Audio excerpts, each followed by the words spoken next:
Hi, my name's Kaitlyn, and you're probably wondering what I'm doing here, but that's a long story. Like a really long story. Hi there. So my name is Kaitlyn, and basically, just for some more context, I'm from the Philippines, and I applied to be an exchange student. And here is like my process. Here is the journey I took to lead me to my. Here are the life decisions that led me to this current point in time. Yeah, no, let's rewind. All the way back to May of 2024.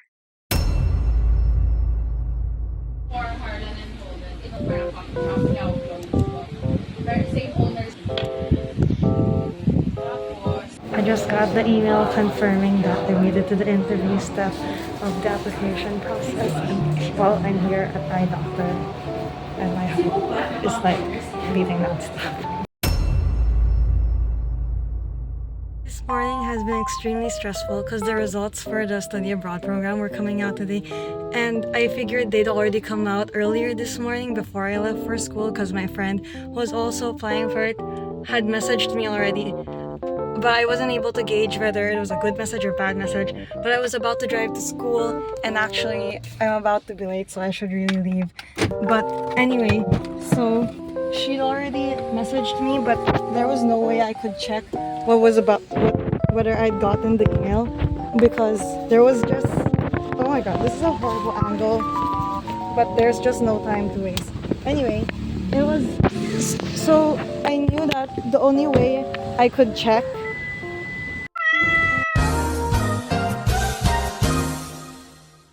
Okay, I was finally able to lock the car. I was stupid.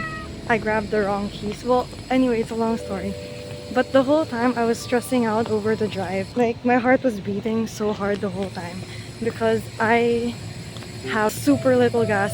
So it was ideal that I get gas, but I was about to be late for school. In fact, I am actually kind of late now.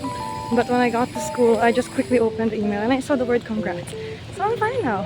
And the whole time it was raining, and I'm not super well versed with the controls for the wipers yet, so I was also fiddling with that. But anyway, what matters is I'm here now. Bye! There's literally no time to celebrate yet, even because I'm still just so stressed over the car and over technically being late to class that I only saw the word congrats, then I stopped reading the email, but I'll read it when I finally get settled.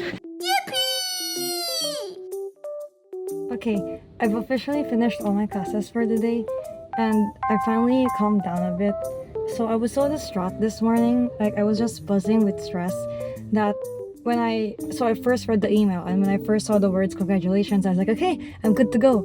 And then when I got to class and kind of settled down, I read the whole email through, and it's like, okay, cool. So weird that it didn't detail like which school I got into, because we were supposed to put like our top 3 choices. So I was like, okay, maybe they'll announce it in the orientation, because the email also told us about an orientation we're supposed to go to later this week. And then my friend messages me and tells me, oh, I got into the top choice. And I was like, what the hell? Why? No one told me. So does that mean I just didn't get into anything, but I got a slot somewhere? So I read the email again, and it was so funny because it does say what school I got into. I also got to my top choice. And it's so weird because they even put the text in bold letters, and for whatever reason, my eyes just glimpsed over it. So I just got an email from my host university in Austria, telling me that they'll send my acceptance letter this afternoon.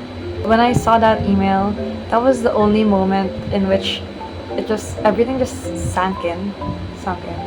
It was the only moment where everything felt real, because I've been treating this whole process as like, oh, I could always back out.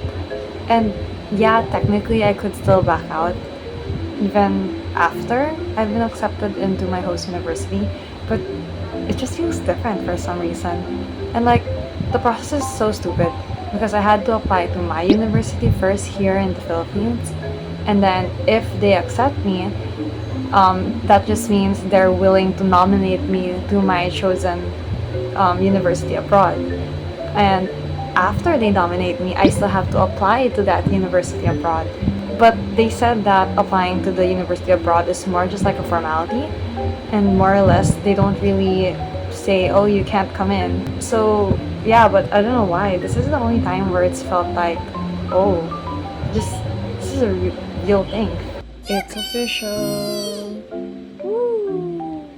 The weird thing about this all is, even though technically from where I'm currently at, it's more or less 100% that I'm going to do the semester abroad. For whatever reason, in my head, it's like it doesn't feel like anything's written in stone yet. And technically, nothing is. Like, I don't have a contract with the dorm yet. I do have an acceptance letter, but obviously, if I'm not going, they can't force me. I also have plane tickets, but they're refundable. So, like, I don't know, it just feels like nothing's 100% sure yet. So, whenever people ask me if it's confirmed yet, I always go, well, technically, yes and no.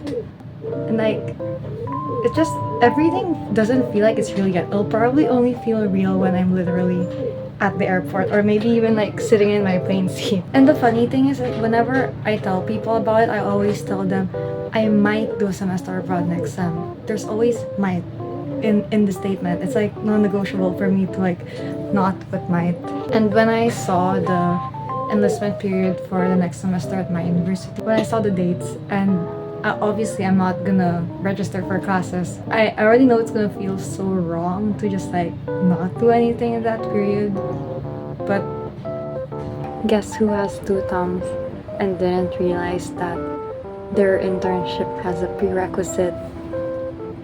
So basically, I just learned that the internship I'm scheduled, the required internship I'm required to take when I come back from the semester abroad, it has a prerequisite that I have not taken, and there is no more time to take it.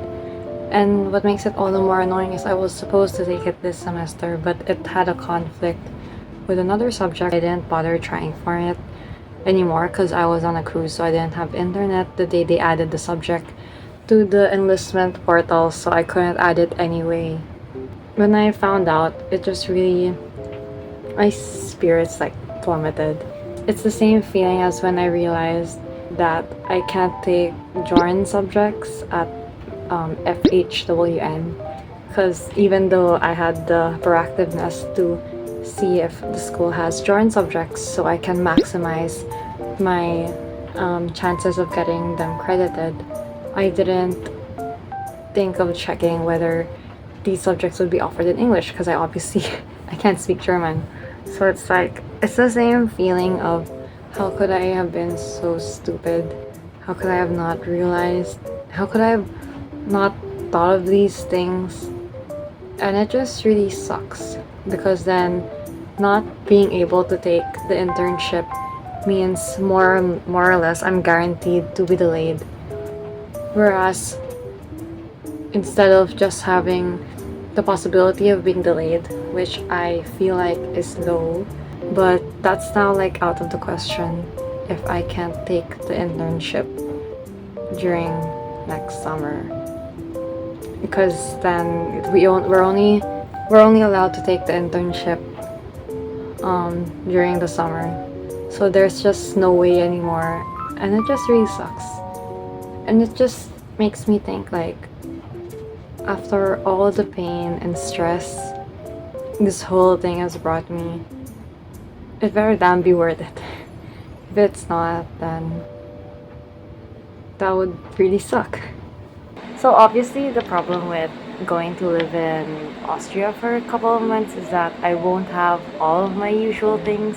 And like, I'm generally a person who really likes cutesy stuff, furniture in a way.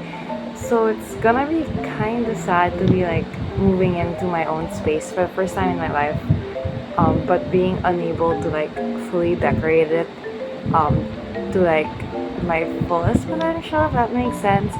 So like, I just finished cleaning up my desk here at home, so let's do like a quick desk tour so you can see Austria desk, wherein I'm obviously limited versus my usual desk.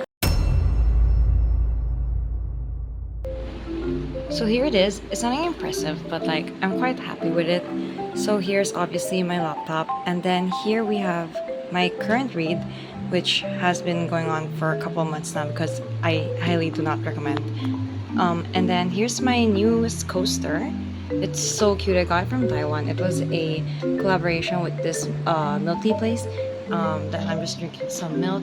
And the cool thing about my coasters is I have a bunch of coasters I really like. So I have them here so I can take them out when I have like different drinks. And then here we have like a little Jimmy. So he kind of like answers questions. So let's turn him on. Is today a good day? Jimmy, hi. Is today a good day? Okay, he is clearly not in the mood. Jimmy! Okay, I swear I turned it on. Okay, yeah. Okay, did you see that? Yes, I turned it on.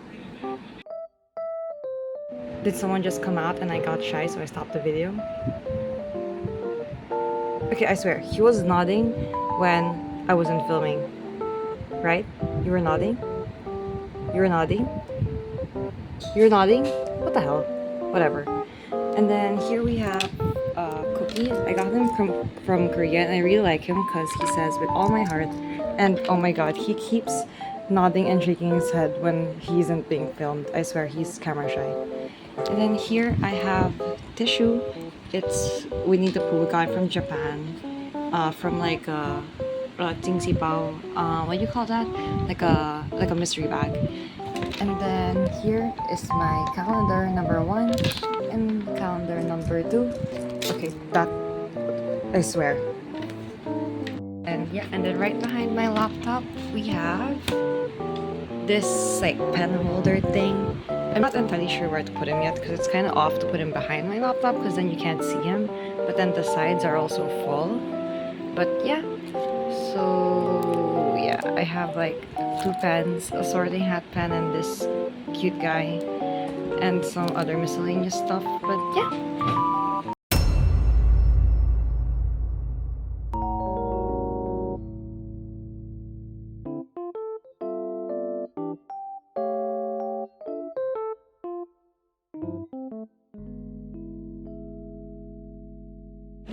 So here's most of my stuff and here is more stuff.